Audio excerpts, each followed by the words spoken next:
अरे प्यारे तुझे करता है लेकिन मेरे लाखों में দর্শক এই সেই ভাইরাল শিল্পী ভাই, ভালো আছেন আপনি? দর্শক দেখেন কিভাবে কথা বলে, যেভাবে কথা বলে এইভাবেই গান করে ভাই। ওনার গান শোনার জন্য আপনারা অপেক্ষায় থাকেন। তো ভাই আপনার নামটা কি?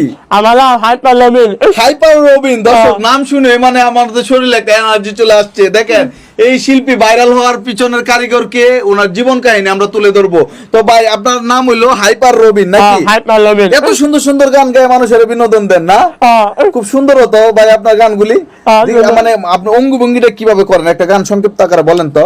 अरे प्यारे तुझे करता है लेकिन मेरे लाखों में तेरे बिना लिखे मेरा हो मेरा हो में ला ला ला ला ला ला ला ला ला ला। দর্শক চিন্তা করেন ভাই, মানে লাস্টে যে একটা ধন্যবাদ দেয়, এই ধন্যবাদে ওনার ক্রাশ খায় নেবেন, ঠিক আছে? এই যে দেখেন আমি জানবো এই শিল্পী কিভাবে ভাইরাল হয়েছে, তার পিছনের কারিগরটাকে। তো ভাই এই যে উনি আপনার কি হয়? ওরা মামা মামা না ভালোবাসা। আপনার কি ভাইরাল করলো? আমার মামা না? দর্শক কইতেছে মামা, শোনা যাইতেছে আমা, ঠিক আছে? মানে সবকিছু বিপরীত শোনা যায়। আপনারা জানেন যে। আচ্ছা ভাই আপনি একটু বলেন কিভাবে সম্ভব এই যে এরকম একটা ছেলেরে মানে ও সোশ্যাল মিডিয়ার মধ্যে ছড়িয়ে দেওয়া? প্রথম কাজ হচ্ছে মানে প্রথম দিন ওর সাথে আমি যেদিন ভিডিও করি, আমি প্রথমত আপনার 2014, 15, 16 থেকে আমি র্যাপ সং করতাম। তো আমি এলাকা ভিত্তিক গান করতাম, এলাকা নিয়ে। তো ও আমাকে একদিন দেখে বলতেছে, মামা তোমার নতুন গান আসবো। তাই বলতেছে তুমি কি আমার গান শোনো? বলতেছে যে হ্যাঁ আমি আপনার গান শুনি। তাই আমি বলতেছে আচ্ছা এদিকে আসো। তো আমি একটা ভিডিও করি, আমার গানটা বলার পরে আমি ফেসবুকে আপলোড দিই, দেওয়ার পরে আমার পেজে দেওয়ার পরে দেখতেছি যে অনেক ভাই ব্রাদার ওরা সাপোর্ট করলো যে এরকম ভিডিও আমরা আরও চাই। তো এরপর থেকে ওরা নিয়ে আমার কাজ করা, তারপরে আজকে আপনাদের হাইপার রবিন হয়ে গেল। আচ্ছা এই যে দেখেন কি প্রতিভা। দর্শক এই যে দেখেন ওনার কারণে ওনার পেজে কিন্তু বেশিরভাগ ভিডিও দেখেন।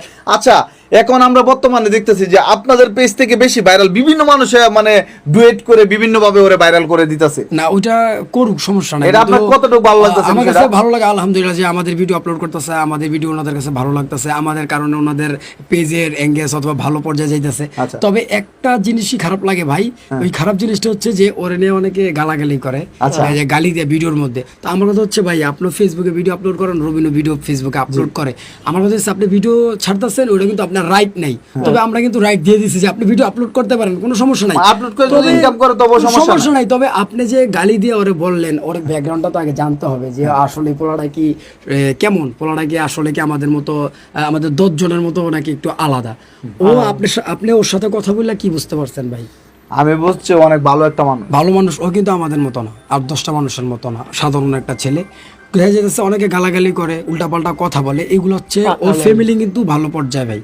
ওর ফ্যামিলি কিন্তু আমার কাছে দিয়ে দিছে যে ওর ভিডিও তুমি যেটা মন ছেড়া করো, প্রবলেম নাই। তো আমি ওর ভিডিও যখন আপলোড করি দেখা যাচ্ছে যে ওই যে যারা গালাগালি করছে ওই কারণে কিন্তু ওর ফ্যামিলি আমাকে ধরছে। তো দর্শক তো আপনারা জানেন যে এই যে সোশ্যাল মিডিয়ার মধ্যে খুবই জনপ্রিয় মুখ ভাইরাল শিল্পী রবিন, হাইপার রবিন বলে যাকে সবাই চিনে। তো উনি কিন্তু মানুষকে এত পরিমাণে বর্তমানে বিনোদন দিতেছে। ওনার ভিডিও যারা যারা দেখতেছেন সবাই একটু কমেন্ট করবেন, ঠিক আছে? ওনাকে কত % মানুষ ভালোবাসেন বাংলাদেশের?